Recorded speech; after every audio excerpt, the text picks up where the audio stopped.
In this video, we're going to be solving a different problem on the board, but still on capacitors, okay? Here, we're having a series of capacitors connected in a circuit, and we're also asked to find the equivalent capacitance.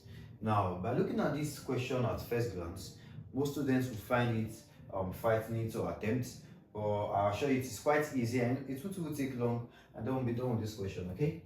Now, first things first, the first thing you might want to look at when you're given a problem on capacitors in series or parallel is to check if you can find any connection that is in series or in parallel, and you might want to attempt it first to make it simpler for you to understand what you're dealing with. And then when you look at the new diagram, it becomes easier as you go on more and more, except for some complex examples which you probably won't find in this set of videos. In our next video, we'll be talking about it, okay? In our future videos, we'll talk about those examples where you'll be asked to make use of the delta and the y connections, okay?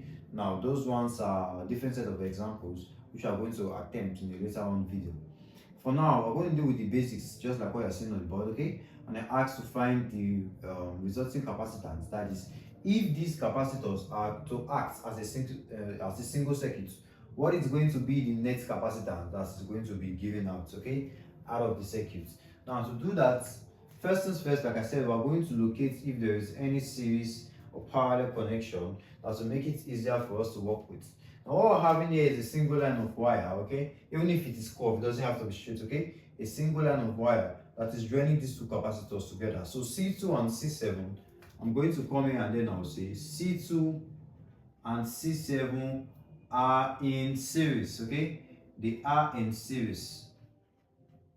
So these two guys are in series, and we're going to do with them first, okay? Now, to do that, to take the reciprocal, remember, okay? So C total, or 1 over C total rather, is going to equal 1 over 4 plus 1 over 8. Hence, 1 over C total is going to equal, the LCM is 8. So we have 2 plus 1, that is 3 over 8. So C total is equal to 8 over 3. Now, we've just succeeded in dealing with that aspect, okay?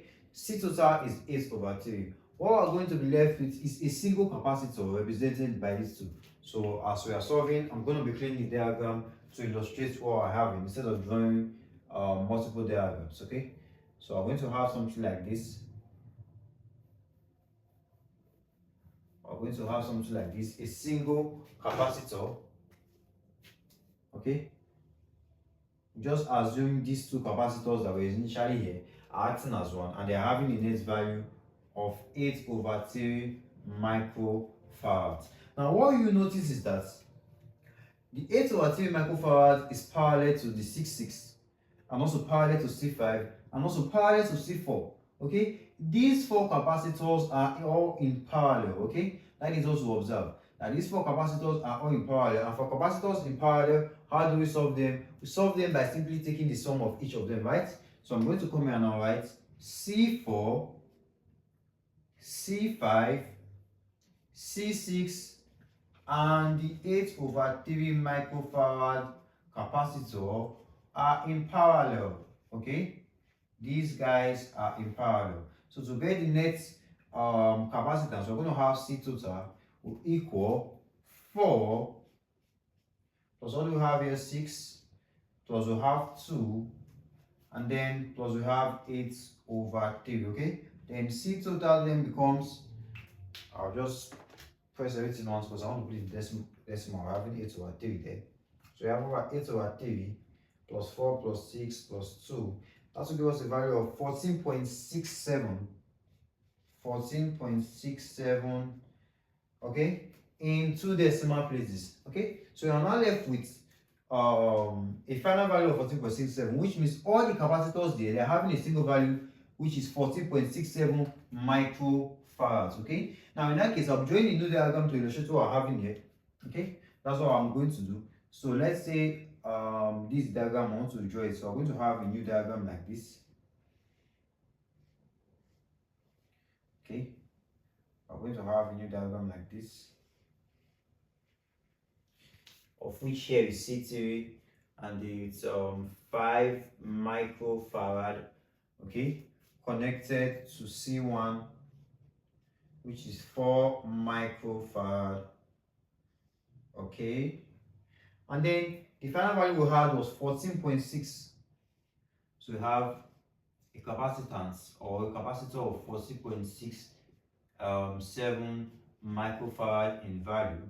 Okay, and this will have. Okay, so this becomes our resulting capacitor. Okay, our resulting circuit. So notice that these two guys are also in what? In series, right? These two guys are in series, so we can as well work with that. Okay, we're going to say C1 and the 14.67 microcoulomb, 14.67 microfarad, rather not in coulomb, they are in series. And for capacitors in series, how do we work with them? We're going to have 1 over C total is equal to 1 over, what is C1? 4, 1 over 4 plus 1 over 14.67. Okay, so C total then becomes 1 over 4 plus 1 over 14.67. Okay, and 1 divided by the answer, we're going to get 3.143 microfarads. Now it doesn't end there, we just resolve these two capacitors. Okay, we just found the capacitance. Now we're going to resolve it with this as well. So our last or final diagram now becomes something like this.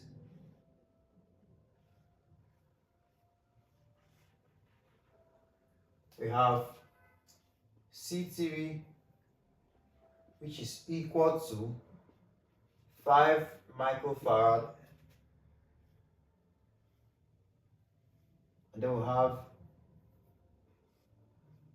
something like this, okay, which is 3.143 microfarad. Okay, now these two guys are in parallel, right? And for capacitors in parallel, so I'm going to come here and say C3 and 3.143 microfarad are in parallel. Okay, just by looking at this diagram, they're in parallel. So their net capacitance for parallel connection become the sum of each.